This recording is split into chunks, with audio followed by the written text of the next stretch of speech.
latina en New York, ya que eres hija de un indio, en la sierra es un rock and roll, y en París un charanguito.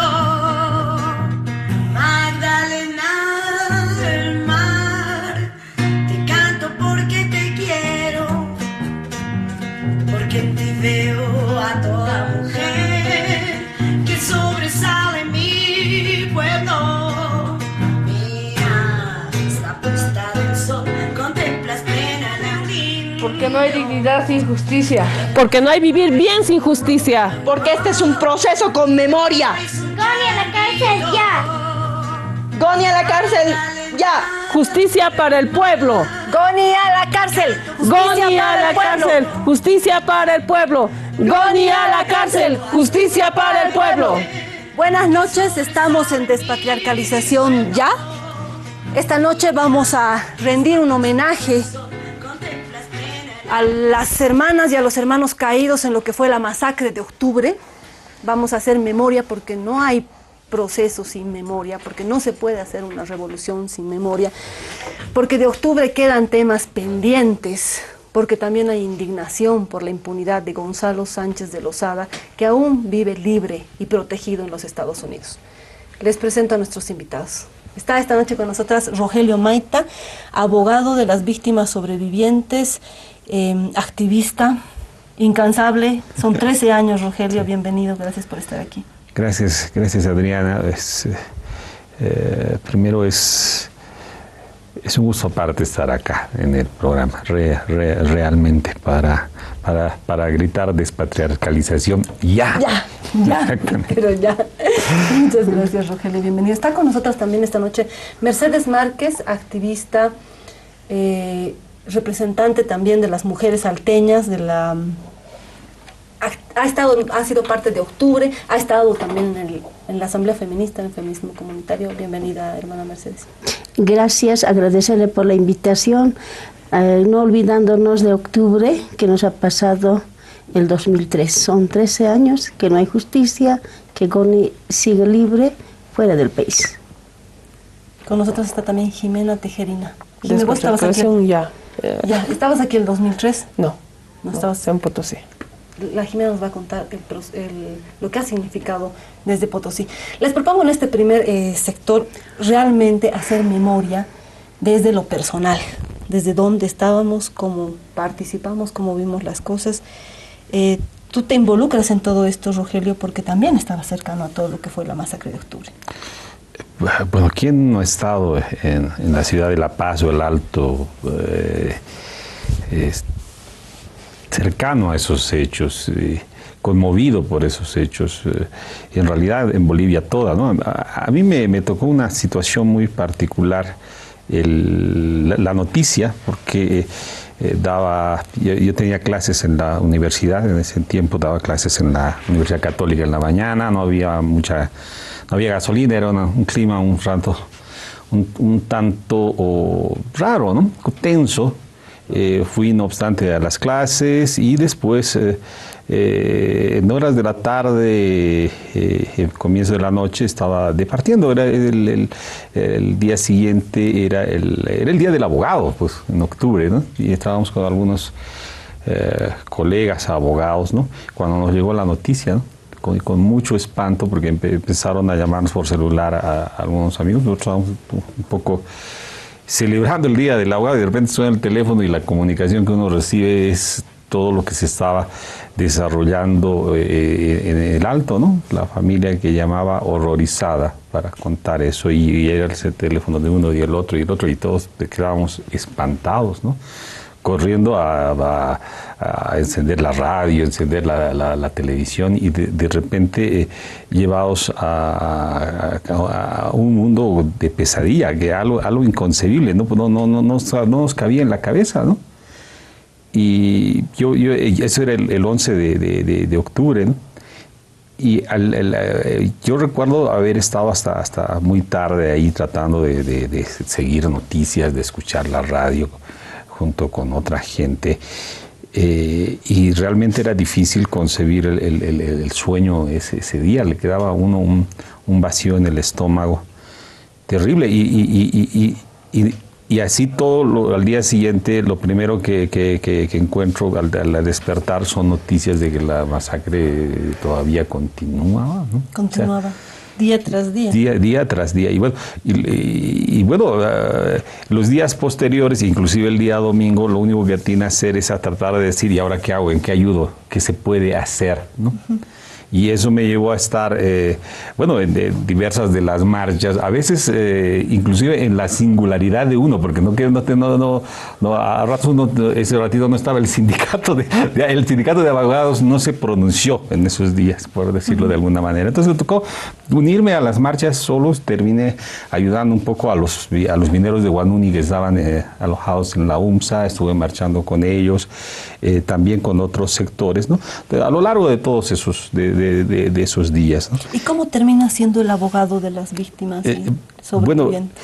Uno creo que personalmente para mí siempre el derecho ha sido más una herramienta de lucha social, ¿no? Y eso me vinculó mucho con diversos sectores populares, ¿no? Y para principios de enero del 2004 surge la idea de armar un comité impulsor. O sea, un grupo de instituciones, personas que quieran apoyar, porque era un desbalance en el proceso, ¿no? En un lado, las víctimas, nuestra gente sencilla y trabajadora, pero sin recursos, ¿no? Y por el otro lado, Sánchez de Lozada, millonario, con relaciones políticas aquí en los Estados Unidos, ¿no? O sea, era una pelea muy desigual. Y tratamos de constituir el comité impulsor, me invitaron ahí. Y en los primeros acercamientos se generó bastante empatía con los compañeros de las organizaciones de víctimas, ¿no? Y en algún momento a quemarropa, así fue, yo lo recuerdo bien, a quemarropa me dijo, ¿nos puedes representar? Me invitaron a una reunión y me plantearon así, a quemarropa y ahí hicimos un acuerdo. Yo les dije, sí, yo les represento, pero vamos hasta el final. O sea, yo no me rindo si ustedes no se rinden. Y sellamos ahí un pacto que ya llevamos prácticamente 13 años. Van 13 años, este es un programa para recordar, pero no solamente recordar, sino dejar claro que hay una impunidad grande de Gonzalo Sánchez de Lozada y que hay una deuda de este proceso de cambio y que no vamos a poder hablar de vivir bien mientras Gonzalo Sánchez de Lozada no pague sus crímenes. Hermana Mercedes, vos estabas también en octubre en la masacre en la zona. ¿En qué zona estabas? ¿En los Andes? Mira que sí, en la zona de los Andes yo vivo, pero recuerdo que hemos empezado en septiembre por los impuestos de Paya y Maya que dictó para entonces, que era el alcalde del MIL. Se empezó y luego en octubre ya la marcha ya era, que todos los vecinos salían. Yo recuerdo de los momentos vividos. Salíamos en marcha, seguíamos saliendo. Y cuando Goni decía, yo no voy a renunciar, primero quiero ver varios muertos. Y en el Alto lo que pasó era, marchamos por la Ceja, Alto Lima, primer muerto que yo vi con mis ojos, con mi propio ojo, era en la calle Sargento Carrasco, que es en Balivián, donde nosotros salimos a marchar a un costado de la riel y salieron los militares armados, disparando, y por suerte al que estábamos en la fila no nos cayó ni una bala, pero sí ha caído a un joven de la calle Sargento Carrasco, desde la riel hasta ahí. Joven sale de la puerta y cae. Inclusive un perrito de la terraza cayó porque cayó también la bala, y del perrito nadie habló. También hubo muerto ahí en ese lugar. Salimos, seguimos marchando y toda la gente se calentó. ¿Y qué hace Goni Sánchez de Lozada, este sinvergüenza, asesino? ¿Qué hace? Dicta su estado de sitio. Y nosotros, tanto la marcha, día y noche, porque ya no teníamos ni comida, de noche marchábamos y nos sirvió para llamarnos. En las noches, piedra en los postes golpeando para que todos los vecinos salgan. Y nuestro cuartel general, hablo de la zona de los Andes, era la cancha, al ladito de la sede, es de la maternidad, ahí la cancha hoy es de césped, era nuestro cuartel general. Nos reuníamos los de Tunari, Balivián, primera y segunda sección, zona Los Andes, una parte de la 16 y otra parte de Villa Esperanza. Veníamos a reunirnos, donde nos quedamos, dictamos estados de sitio civil. nos resultó, porque nadie tenía que pasar desconocido en la noche. ¿Dónde? Porque los vecinos nomás teníamos que estar por ahí, por si había otra gente, pero era sospechoso. Había un control, un estado de sitio civil. Hermana, te propongo ver unas imágenes. Tenemos, compañeras, las imágenes de octubre para también hacer memoria.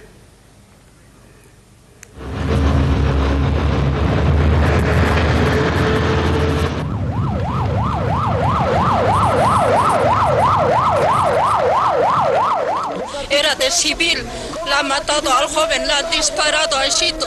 3 balazos le han dado al joven de la cabeza. Era uniformado de civil, en bicicleta se ha venido a este lado, compañero.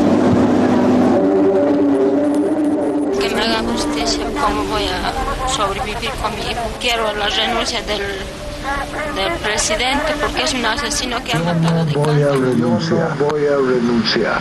Acecha un gran proyecto subversivo organizado y financiado desde el exterior para destruir la democracia boliviana. No va a tener éxito. Eres latina en New York, ya que eres hija de un indio. Estamos en despatriarcalización ya. Goni a la cárcel, justicia para el pueblo. Eso es lo que queremos lograr para que no quede esta deuda pendiente. Estamos hablando desde lo personal, cómo nos hemos involucrado. ¿Cuántos minutos más tenemos, compañeras? Nos hemos perdido en el tiempo.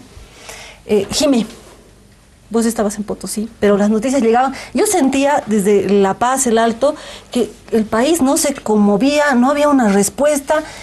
Era una incertidumbre muy grande. Sí, evidentemente, pero era pues por la desinformación, ¿no? Porque justo ese fin de semana, ¿no? Esos días, o sea, en las redes nacionales había la mejor cartelera en cuestión de cine. Sí, claro, sí. Nadie informaba nada, ¿no? Y casualmente nos enteramos por Radio Herbol, que empezó a transmitir, ¿no? Y fue la radio que en vivo iba transmitiendo lo que iba a pasar y no lográbamos entender qué pasaba cuando estábamos en Potosí, ¿no? Porque eran noticias muy dolorosas, muy trágicas, que no se podían visibilizar a través de los medios de comunicación, ¿no? Entonces, creo que a partir de ahí, de las primeras noches, recién ahí, el Comité Cívico, la Central Obrera empezaron a sacar los pronunciamientos y se empezó a hacer una movilización, ¿no? Y sí, se realizó un bloqueo de las trancas, las calles, ¿no? Y las tiendas, o sea, atendían hasta el mediodía sin que nadie les diga y se cerraban, ¿no? Cerraban. Creo que era también un tema de respeto, de no entender lo que estaba pasando, no explicarse a sí mismos lo que estaba pasando, ¿no? Entonces, ese ha sido el escenario, el contexto en el que se ha vivido todo lo que ha sido octubre en Potosí. La renuncia de Goni, recuerdo así anecdóticamente, no sé cómo en algún momento estábamos en una tienda, ¿no? Haciendo la fila para comprar algunas cosas para poder hacer nuestros alimentos y dicen, no, parece que el Goni va a renunciar. Sí, se va a renunciar, que se vaya, ¿no? La indignación de las mujeres, ¿no? Y no faltó una compañera que decía, no, pobrecito, ¿cómo se va a ir así? ¿No? Y indignante, ¿no? Pero la respuesta ahí de las compañeras fue contundente, no tiene que irse, es un asesino, no puede estar entre nosotros. Recuerdo que en las marchas decíamos, Goni, cabrón, te espera el paredón. Estamos hablando sobre octubre, la masacre del gas. Volvemos en el próximo sector, no cambien de canal. Eres hija de un indio de la sierra.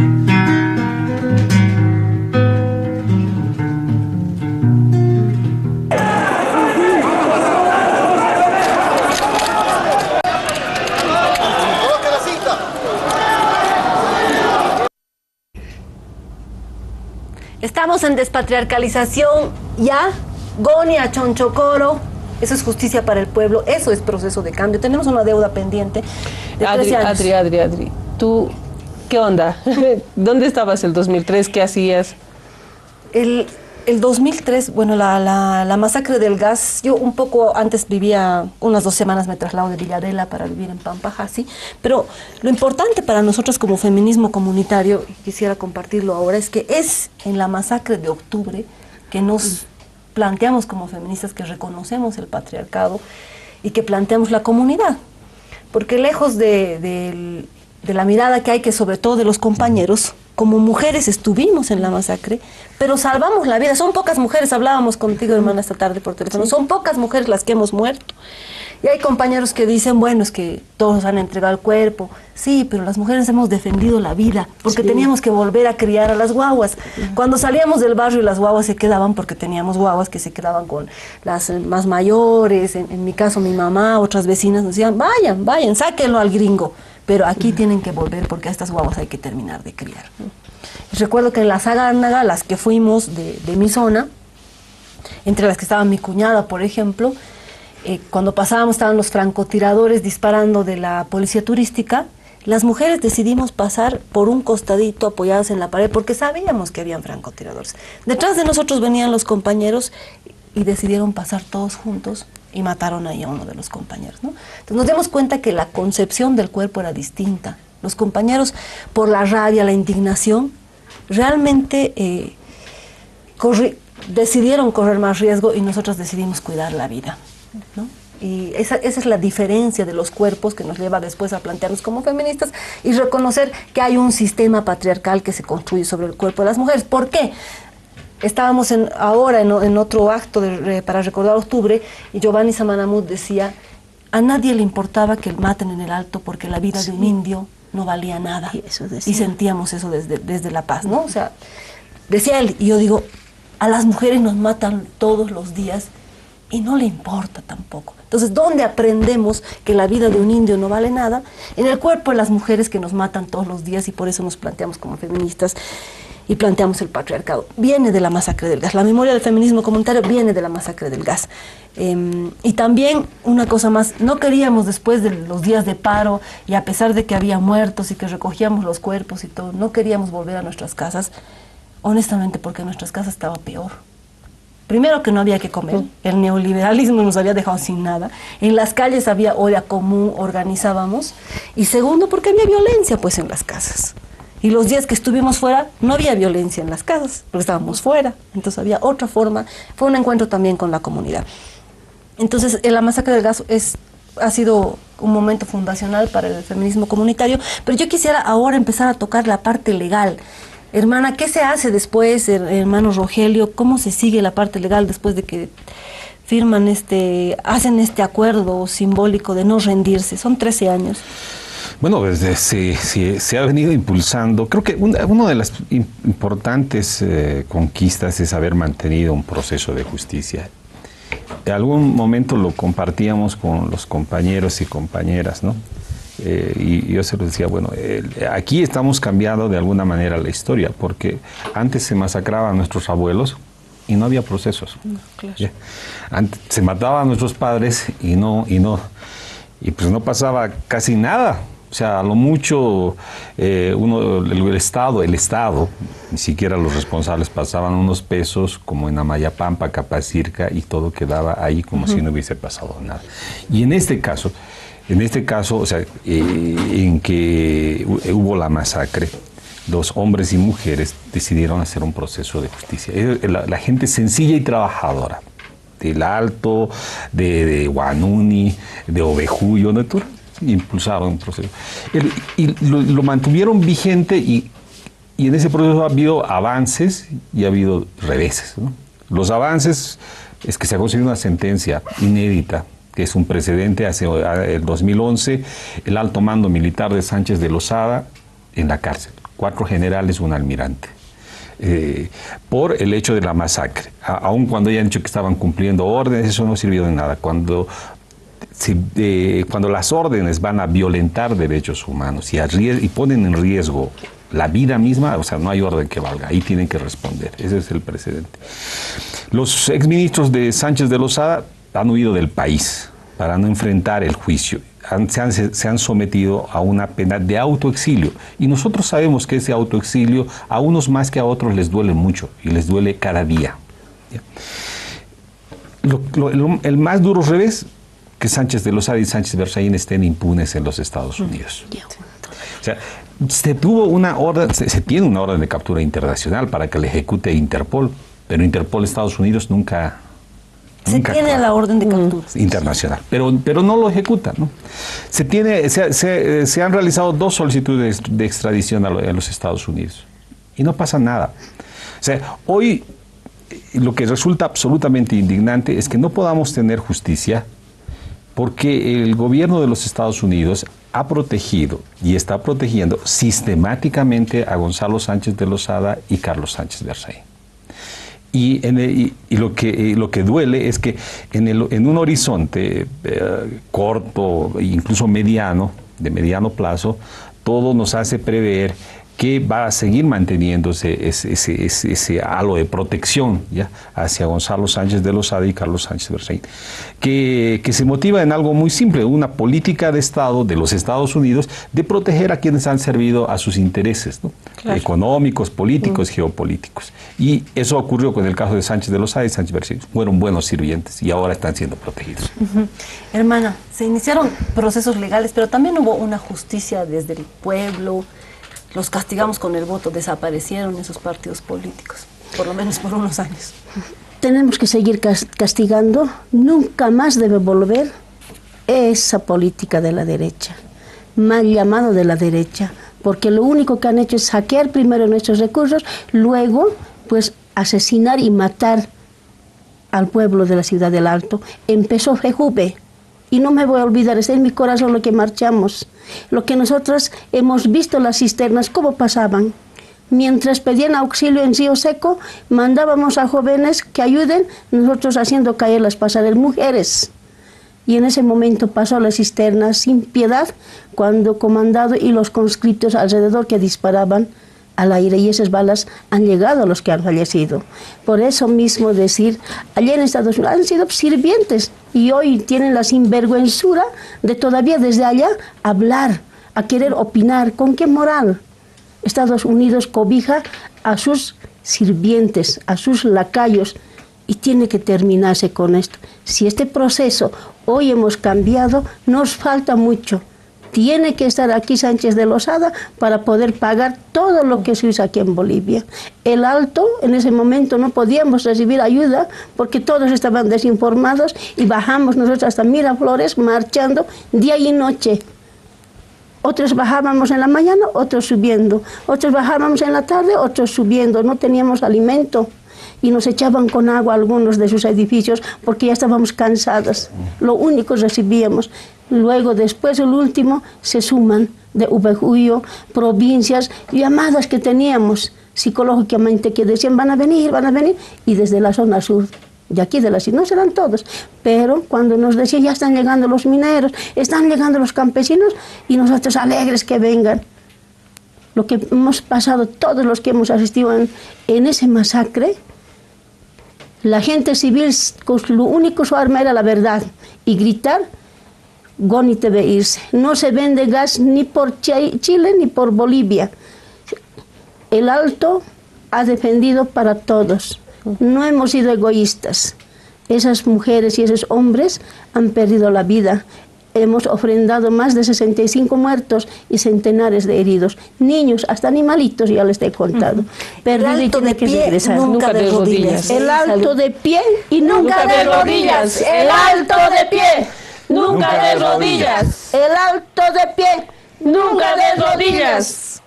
Hay varias dimensiones de la justicia, ¿no? Está esta parte legal, está la justicia a los militares, como tú decías, Rogelio, está el castigo que se ha dado a los partidos políticos. Ya en febrero se había destruido lo que era la Casa de la Democracia, de ADN, la del MIR, la Casa Rosada, la cervecería, porque UCS también estaba metida, lo que nos deja mucho que pensar ahora que los hijos del Gas Fernández, John y el otro también finalmente se haga acuerdos con ellos, estuvieron, y aunque no hayan sido ellos, era pues una lógica de la UCS, una lógica capitalista empresarial, a la que le era útil también el gobierno de Gonzalo Sánchez de Lozada, ¿no? Entonces, pero ha habido sanción a los partidos políticos, ha habido sanción a los militares.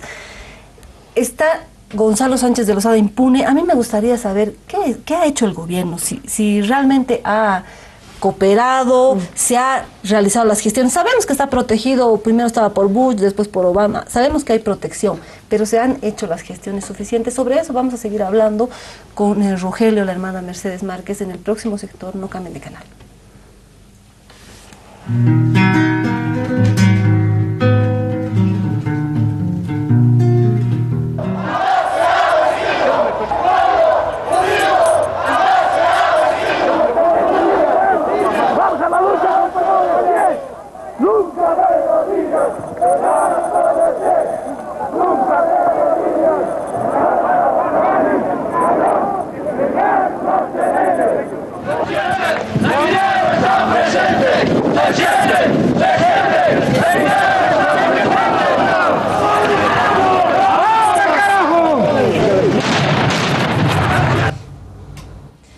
Estamos en despatriarcalización ya.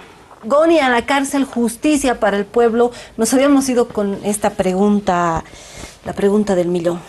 ¿Hay un compromiso real?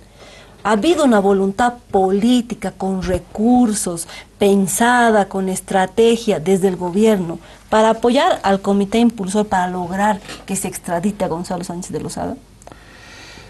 Creo que si hacemos una evaluación fría, como que ha faltado una mayor determinación política y la construcción de una estrategia adecuada. O sea, en 2006 se designó como embajador tuvimos un embajador, Gustavo Guzmán, de Bolivia en los Estados Unidos, y él se fue inclusive haciendo algunas declaraciones que iba a traerlo a Sánchez de Lozada, etcétera, etcétera. Lo que hizo Sánchez Berzaín fue tomar los recortes de periódico, de prensa, y fue uno de los argumentos que utilizó después para que en 2006-2007 pidiese asilo político, ¿ya?, en los Estados Unidos, que después terminaron dándoselo después de un trámite. Las propias palabras del embajador boliviano en los Estados Unidos. Desacierto diplomático, desacierto estratégico, ¿no? Ahora, si advertimos, nosotros hicimos un análisis ya para 2004, 2005, y veíamos que jurídicamente, con dificultades, tal vez la extradición podía prosperar. Pero la principal limitación era política, o sea, de decisiones del gobierno de los Estados Unidos. Entonces, las acciones que también se debe seguir para tratar de lograr la extradición tienen que ser, pues, de orden político, ¿ya? Y eso amerita una estrategia desde el Ministerio de Relaciones Exteriores. Pongámonos el caso de los 5 cubanos que fueron detenidos, procesados, condenados en los Estados Unidos. Cuba desplegó una estrategia política comunicacional internacional bastante efectivo, que aprovechó un momento coyuntural, histórico, para lograr algo que parecía imposible, que era su repatriación, sacándolos de las cárceles estadounidenses. Claro. O sea, hubo una estrategia en ese caso. Entiendo que tú has dicho que no, en el caso de Bolivia, bueno, no sé si lo has dicho, pero yo creo que no hubo. Recuerdo incluso cuando había la sentencia para los militares, que el comité impulsor o las víctimas no tenían plata para ir a Sucre. O sea, el gobierno no se comprometió. Y es un gobierno escogido por las organizaciones sociales, y estamos en el proceso de cambio, pero si no hacemos esa autocrítica, o sea, Gonzalo Sánchez de Lozada está protegido por el Partido Demócrata, y después si entra Trump o quien sea, igual va a estar protegido seguramente, pero por un acto de dignidad. Es el compromiso que tiene que haber del gobierno en gestionar los abogados, la plata que sea necesaria. Yo creo que no ha habido ese compromiso, y esa es una deuda pendiente que se tiene con octubre. Considerando que este gobierno ha asumido, que nuestro gobierno del proceso de cambio ha asumido una agenda, ¿no? Y dentro de esa agenda estaba este tema, ¿no? Juicio a Goni. O sea, considerando que este proceso capaz no hubiera sido si no hubiera sido por octubre, hermana Mercedes. ¿Cómo ves tú esto desde las organizaciones sociales?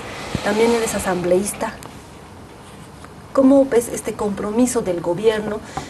Yo he visto un poco de cerca esto en los Estados Unidos, en la Embajada de los Estados Unidos, que no había recursos, por ejemplo, para contratar a un abogado. Tal vez ya se dejaron ganar, digamos, ¿no? Dijeron, nunca lo van a soltar al gringo, pero no... Creo que no hubo ni la estrategia, como dice Rogelio, ni la plata, pues, suficiente para hacer un juicio con alguien como Gonzalo Sánchez. Ni la voluntad política, capaz. Sí. Mire, las estrategias que hablaba el doctor eran estrategias de otro tipo, donde no era un asesino, no era como Sánchez de Lozada. Para ellos ha sido un camino, una estrategia muy fácil. Pero para nosotros, todos los bolivianos y las bolivianas conocemos que este gobierno que hoy está, pues, está dando. Pero otra cosa es hablar con sus ministros o con la embajada allá, porque nosotros no estamos junto con el embajador, sino que tendrá que rendir cuentas el embajador de Estados Unidos que fue de Bolivia. ¿Qué está haciendo? Porque no hay económica. ¿Es verdad o no es verdad? Porque nosotros podemos hablar, podemos juzgar, pero tenemos que ver la realidad. Decir y criticarlo es cierto. Si no criticamos, no decimos la verdad, pues no nos vamos a corregir. Es una gran verdad. Pero tenemos que también tener en cuenta, allá está súper protegido y tiene esa osadía de todavía hablar y salir en Bolivia. Aquí todavía existen sus pinches aquí en Bolivia y todavía le dan lugar para que hablen. Le dan lugar que salga en TV, Sí, claro. en medio de comunicación, grabaciones, en Face. Usted puede ver, ahí está. El Zorro Sánchez Valles ahí todavía opina. ¿Qué tiene que opinar? Ahí se ve bien clarito de Estados Unidos cómo protegen. Nos quieren a los indios, nos quieren a Bolivia, nos quieren ver perdido para que ellos se apoderen. Por eso estas guerras, por eso estos maltratos que hubo, no solamente es para Bolivia, todavía aún resistimos hasta hoy. Podemos hablar de Brasil, hablaremos de Venezuela, Argentina, ¿qué está pasando? Entonces, Bolivia todavía aún resistimos, no nos vamos a dejar engañar, Y vamos a ni defender debemos este dejar. proceso. Claro, No por tenemos- responsabilidad con los no caídos tenemos en que dejar. octubre, las hermanas y los hermanos caídos. Hay que defender el proceso, hay que defenderlo también con la crítica. En este momento, por ejemplo, Gonzalo Sánchez de Lozada da charlas, conferencias en los Estados Unidos sobre Bolivia, el manejo de la política, tiene esa libertad. Pero también da esa- directrices políticas a la derecha aquí. a la derecha aquí. Da. En este momento, Rogelio, a 13 años de octubre, ¿cuál es la situación legal? ¿Hay un abogado del Estado o el comité impulsor se la sigue batiendo solo con unos cuantos activistas en los Estados Unidos? Bueno, hay dos escenarios, ¿no? Uno, en el tema de la extradición, sí, la Fiscalía General contrató para el tema de la extradición a un estudio jurídico que tiene base en Nueva York, bastante interesante, pero tampoco ha podido ser tan efectivo como para lograr impulsar este proceso de extradición hacia donde todos los bolivianos queremos, ¿no? Por otra parte, quienes hemos venido impulsando todo el proceso de justicia, pues hemos abierto otros escenarios y hemos establecido alianzas también, y hemos hecho lo que hemos podido, ¿no? Al extremo que en determinado momento yo pude estar en 2006 en los Estados Unidos y lo que atiné a hacer es por lo menos ir con alguna gente con pancartas, hacer un scratch ayer frente a la casa de Sánchez de Lozada, ¿no? Y bueno, instauramos también una acción civil en los Estados Unidos para ver la posibilidad de juzgarlo allá por los crímenes, una figura muy parecida a lo que pasó con el caso de Víctor Jara, que su asesino se fue a vivir a Miami. Y finalmente lo procesaron y hace algo más de un mes se emitió una sentencia en un caso civil condenando al asesino de Víctor Jara. Bueno, iniciamos un proceso igual, estamos avanzando en ese proceso, en este caso con abogados, con una alianza de abogados que constituimos apartados del Estado, básicamente como una iniciativa de sociedad civil, las víctimas, quienes impulsamos y abogados de los Estados Unidos. Con su propio esfuerzo y su propia plata. Exactamente. Exactamente. Y ese proceso está avanzando de una forma mucho más sólida, ¿no? Nos hace ver que en un mediano plazo tal vez no tengamos extradición, pero es bastante probable que tengamos un juicio por esa acción civil. Bueno, es la parte legal, creo que no hay mucho que decir, está claro. No hay aún ahora, no hay. Y ahí está la ministra de Justicia, la ministra Velasco, está el procurador que estuvo muy metido al principio en el asunto, Héctor Arce.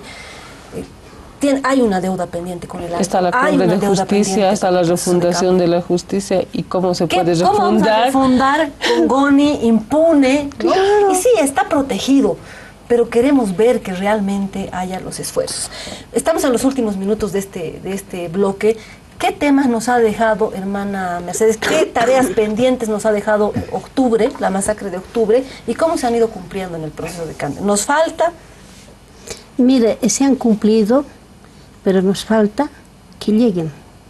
Es el primer compromiso, que deben estar acá para juzgar. Debe llegar a Bolivia. De falta.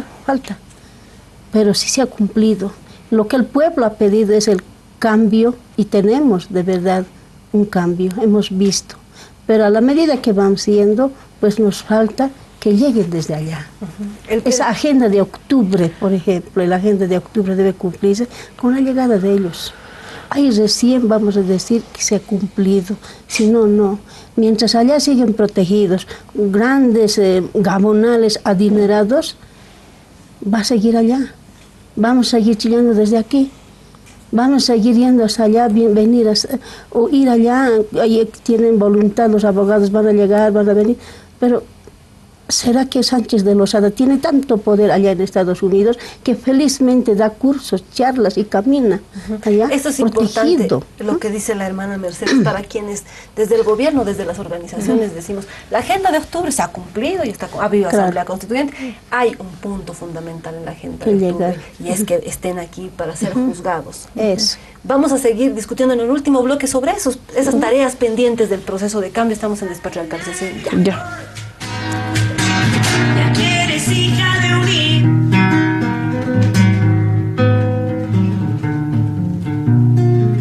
Estamos en Despatriarcalización ya, el último bloque de esto que ha sido un homenaje a las hermanas, los hermanos caídos en octubre, pero además un revisar las tareas pendientes, un dejar claro ciertas cosas en términos legales. La agenda de octubre planteaba, había asamblea constituyente, se discutía, pero también planteaba la recuperación de los recursos, no era solamente los hidrocarburos. Por tanto, ahí nos queda algo pendiente. ¿Qué otros temas, Rogelio? ¿Cómo ves tú esto después de 13 años? Bueno, pues con avances y limitaciones, ¿no? Sin lugar a duda, que se quería la Asamblea Constituyente, fue una demanda de la agenda de octubre, pero no solamente como papel escrito, sino como el cambio real, efectivo de la sociedad, digamos, ¿no?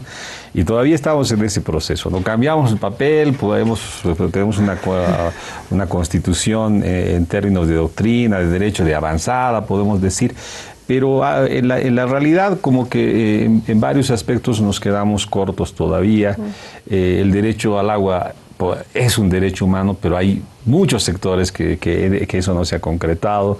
Tenemos en la Constitución derecho a un salario justo y el derecho al trabajo. Y hay mucha gente que no tiene esa posibilidad. La salud está lejana para muchos. O sea, en Bolivia se trabaja mucho por cuenta propia y todos esos están desprotegidos.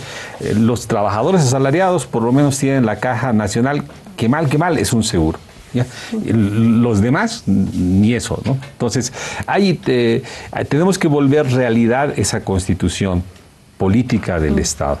Y obviamente el punto que tal vez nos toque más a los que impulsamos el juicio de responsabilidades a Sánchez de Lozada es que uno de los puntos fundamentales de esa agenda de octubre era el de justicia, ¿no? El juicio a Sánchez de Lozada, que termina en la cárcel.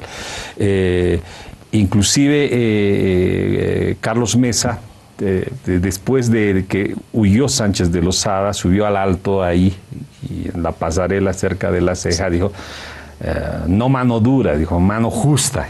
Ya, ok, queremos mano justa, pero que llegue de una vez. Es muy trillado decir que justicia que tarda no es justicia, y en este caso está 13 años, ya es tardar demasiado. Ni olvido ni perdón, dijo justicia, dijo Mesa. No, dijo ni olvido ni perdón. Y ahora sabemos dónde está Mesa. Bueno, sabemos en qué mesa come. Sabemos en qué mesa come. Claro, desde ahí es fácil decir ni olvido ni perdón. Hay temas pendientes de lo que fue la agenda de octubre, hermana Mercedes. ¿En cuál te enfocarías tú? Mire, yo el tema decir, lo que se ha pedido es pues recuperar lo que es del pueblo al pueblo. Se recuperó, ahí estamos viendo para las mujeres resultados que antes nunca se recibían. Hoy se puede ver ese bono Juana Azurduy, gracias por la nacionalización. Se puede ver el alimento que se da a las mujeres embarazadas. Se da a esos jóvenes que estudian computadoras, se está dando, y también sus bonos a los estudiantes. Se puede ver, tal vez en su totalidad no, porque tiene que llegar acá. Eso es lo que nos falta. Y por ahí va. Si el pueblo ha pedido la agenda de octubre, pues tiene la voz los bolivianos y las bolivianas, especialmente Ciudad del Alto. ¿Quién es el mejor juez? Son las bases. ¿Quién es el mejor que puede corregir? Son las bases, desde las bases. Y desde las bases se hace el cambio, y se ha hecho desde las bases el cambio. Y tiene que seguir haciéndose desde las bases. Se ha cumplido, no es que con este gobierno, porque jamás hemos visto anteriores gobiernos, no porque yo estoy ahí, cuando vinieron al Alto, cuando visitaban, cuando entregaban viviendas, cuando en los estados, en las calles, es un reconocimiento cuando es de los municipios adoquinar las calles, pero sí el gobierno lo está demostrando. Ese sí hay. Y cuando hay buenas cosas hay que decírselo. Y cuando hay malos también hay que decírselo. En eso estamos, por eso la agenda de octubre falta que llegue. Esos dos que están allá cobijados, sí. Para juzgar. Y la nacionalización de los recursos, ¿no? Porque se discutía de los recursos en general. No eran los hidrocarburos, no era solamente el gas, era recuperar. Yo recuerdo que hacían entrevistas en octubre, justamente a las mujeres, ¿no? Para decir, no saben por qué están marchando, están manejadas, y como creen que las mujeres somos ignorantes y salimos a marchar sin saber por qué lo hacemos, hacían entrevistas. Y las mujeres decían, los recursos es del pueblo, es para nosotros. Entonces era nacionalización de los recursos. Y no habían sido solamente gas, ¿no? O sea, tenemos minería, tenemos nuestra leche, tenemos tantos recursos que nos pertenecen. Y eso queremos que sea para nosotros, para nuestro vivir bien, ¿no? Y otra cosa que recuerdo que decía consulta popular, que nos pregunte al pueblo. Y eso era la constitución política del Estado. Antes, ¿qué hacían? Pues traían escrito en inglés. Y aquí traducían la constitución política republicana para entonces. Pero hoy la consulta popular llegó, esta constitución política del Estado que tenemos hoy. Sí, de verdad se ha consultado. Y peleamos para que se apruebe. En Oruro, 2 noches. En la Asamblea Constituyente, la Asamblea Constituyente. Seguían, claro. Y considero, o sea, es lo que dice la hermana, es cierto, ¿no? O sea, toda la lucha por la Asamblea Constituyente para tener nuestra nueva Constitución, pero también coincido con el compañero Maita cuando dice, hay cosas de esa Constitución que tenemos que hacer realidad, y hay cosas que están plasmadas ahí que ha sido producto de la lucha de las mujeres. El tema de violencia, por ejemplo, o sea, tenemos un artículo que dice el derecho a la vida, ¿no? Nadie puede vivir violencia, ¿no? O sea, todo el mundo tiene derecho a vivir libre de violencia. Principalmente las mujeres. Especialmente las mujeres, ¿no? Tenemos el tema de políticas sectoriales, el artículo 338 dentro de la Constitución Política, que nos habla de cuantificar el trabajo impago de las mujeres, una deuda también pendiente con las mujeres, ¿no? Entonces, en resumen, hay una deuda grande que todavía se tiene que hacer, ¿no? Lo que no se profundiza, decía el compañero Larraín en algún programa, lo que no se profundiza se detiene, lo que se detiene retrocede. Entonces hoy estamos en la necesidad urgente de profundizar el proceso y de echar a andar esa Constitución y de entender también que las revoluciones las vamos a hacer desde el pueblo, ¿no? Y creo que eso es fundamental entenderlo para que sigamos profundizando toda esta lucha que hemos hecho y para que la muerte de nuestras hermanas y nuestros hermanos no sea en vano, ¿no? En los minutos que nos queda, yo quisiera plantearles, es necesario profundizar, hay cosas que faltan en términos de los recursos, etcétera, pero también por el otro lado tenemos un alto que escoge a Soledad Chapetón, un alto que es capaz de poner la vida, que es capaz de plantear recuperar los recursos, pero que hoy comienza también a dar espacio a la derecha. Recuerdo en las elecciones este movimiento de Otra Izquierda es Posible, todos los hijos de los dirigentes vecinales del 2003, planteando que no puede ser toda la vida Evo, no puede ser toda la vida un indio, no puede ser toda la vida alguien que no ha estudiado. Nosotros somos aymaras, pero ya hemos estudiado, ya somos profesionales. Ahora nosotros también tiene que tocarnos esta desideologización, o más bien este acercamiento a la derecha. ¿Qué ha pasado en el Alto? Tenemos unos minutos, Rogelio, hermana Mercedes. Bueno, es complejo poder acercarse a tratar de desentrañar la psicología del Alto, ¿no? O sea, pero siempre se ha regido por patrones o por una estrategia vital vigorosísima. O sea, no solamente es que se elige a Chapetón como alcaldesa, ¿no? Se eligió como a Pepe Lucho como alcalde, pero eso porque dentro de su estrategia vital el Alto consideraba que podía serle útil Pepe Lucho, punto. Y en el caso de Soledad Chapetón, pues el Alto ha sentido que el alcalde Edgar Pantana no funcionaba, que no trabajaba, ya bueno, entonces ya era castigar a quienes habían colocado a Edgar Pantana contra su voluntad, porque la designación de Edgar Pantana como candidato fue desoyendo a toda la gente. Sí. Entonces, el Alto sigue una estrategia vital. hay ciertos sectores que eventualmente pueden tener cierto tipo de discurso. Probablemente lo más vital no está tanto a nivel discursivo de algunos dirigentes, sino late en la democracia cotidiana que se vive en el Alto a nivel de las bases. En las alrededor de 1000 juntas de vecinos, ¿no? En las reuniones de los diferentes gremios que existen, ¿no? que se aglutinan en la COR y demás, ahí. Y puede ser muy complejo, pero creo que el Alto sigue con esa estrategia vital, tratando de construirse un futuro. En el caso de Chapetón sí, pero las guaguas, ¿cómo se explica eso? Las guaguas de los dirigentes de las juntas vecinales hoy son de LUN, hoy son de Solvó, hoy quién es el... No sé, otra cosa que no es... Yo respeto mucho a mucha dirigente lúcida, pero también hay de la otra dirigencia. Yo les comento algo, ¿no? En el 12 de octubre del 2003, 12 de octubre, el día más duro de la masacre, ¿ya? Hubieron dirigentes alteños que fueron a San Jorge a reunirse con Sánchez de Lozada para vender el movimiento. No. ¿Ya? Y está registrado, lo tenemos nosotros registrado en el proceso de investigación que hemos realizado, ¿no? Entonces, no es tanto así. Y personalmente, más que la fortaleza de alguna dirigencia respetable, en términos personales, lo que yo he aprendido a respetar es la organización de base y su fortaleza moral, ¿no? Y su lucidez intelectual al momento de tomar decisiones. Bueno, mire, hay que diferenciar, ¿no? No de todos los dirigentes, porque yo también soy dirigente, no los hijos de toditos, algunos. Nos falta la ideología de lucha, la ideología de verdad.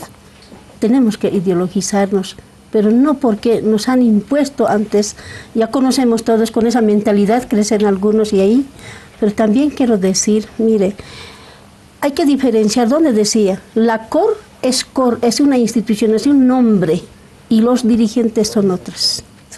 La FEJUVE es una institución, pero los dirigentes ya son personas. Entonces hay que respetar la COR, FEJUVE, gremiales, todas las instituciones. Igual nos falta, hermana, formación política. Eso nos falta, ¿no? Bueno, sí. Este ha sido el homenaje, también la expresión de indignación porque Goni sigue libre. No queremos irnos sin un homenaje desde la música. Nina llega tarde, pero va a cantar desde el Alto. Nina, con lluvia.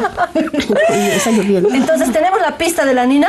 Sí, no, dale, no, dale, así hermana, nomás sí. ya va a ser agradecer siempre por el espacio, por la lucha del programa, desde esas incidencias en la justicia, desde las organizaciones, y yo nada más he venido a decir que vivo en un lugar muy, muy, muy, muy alto, que precisamente es la ciudad del Alto, ciudad compleja, en medio de la diversidad, no sea compleja, el alteño con su sueño con vivir creativo, sobreviviendo día a día. Si no me creen, pregúntenle a la tía de la esquina, la lucha por la vida es cada día, la ceja, no piensen que está cerca la oreja, a ella pocos lugares se le asemejan. Allá está concentrado el comercio informal. Muchos habitantes somos juntos gigantes, haciendo correr a presidentes maleantes y a quien contra el pueblo se levante.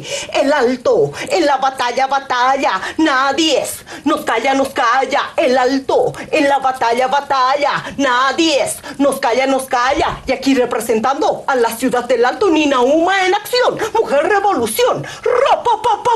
¡Pum! El Alto de pie, nunca de rodillas. El Alto de pie, nunca de rodillas. El Alto de pie, nunca de rodillas. Hasta la próxima semana, muchas gracias. Ay, mami, me duelen los ojos de ver cómo te manchan con sangre. Se callaron a más de 80 personas que el gringo ha mandado a matar.